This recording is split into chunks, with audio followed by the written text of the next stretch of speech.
এত দাম দেয়া জিনিস আনা হয় আর জিনিস নষ্ট।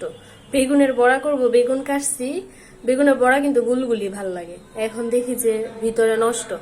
এখন এই নষ্ট অংশটা ফালাইয়া যেরকম ভাবে রাখছি। এত টাকা, 70-80 টাকা করে কেজি, এগুলো আবার নষ্ট। সকালে যে খিচুড়ি রান্না করছে ও, তো খিচুড়ি আছে আজকে আমার বা ওর, আমাদের কারোর এরকম খাওয়ার মানে অত স্পৃহা নাই, ইচ্ছা হইতেছে না আর কি। সকালের খাবারই আমরা একটু দেরি করে খাইছি, এর জন্য বলতেছি যে তাহলে বেগুনের বড়া করো, পরে খিচুড়ি দেওয়া যদি খাই, খিচুড়ি দেখাবো না আজকে। ওই রকম রান্নার কোনো ঝামেলা নাই। আর কেন জানি আজকে কোনো ক্ষুধাও লাগতেছে না। সকালে ওই যে খিচুড়ি রান্না করছে, খিচুড়ি খাইছি, মানে কারোরই না, মানে জাস্ট একটু খাইছি এরকম আর কি। সেম ওরও দুইজন থেকে কারোরই আজকে ওরকম ক্ষুধা নাই।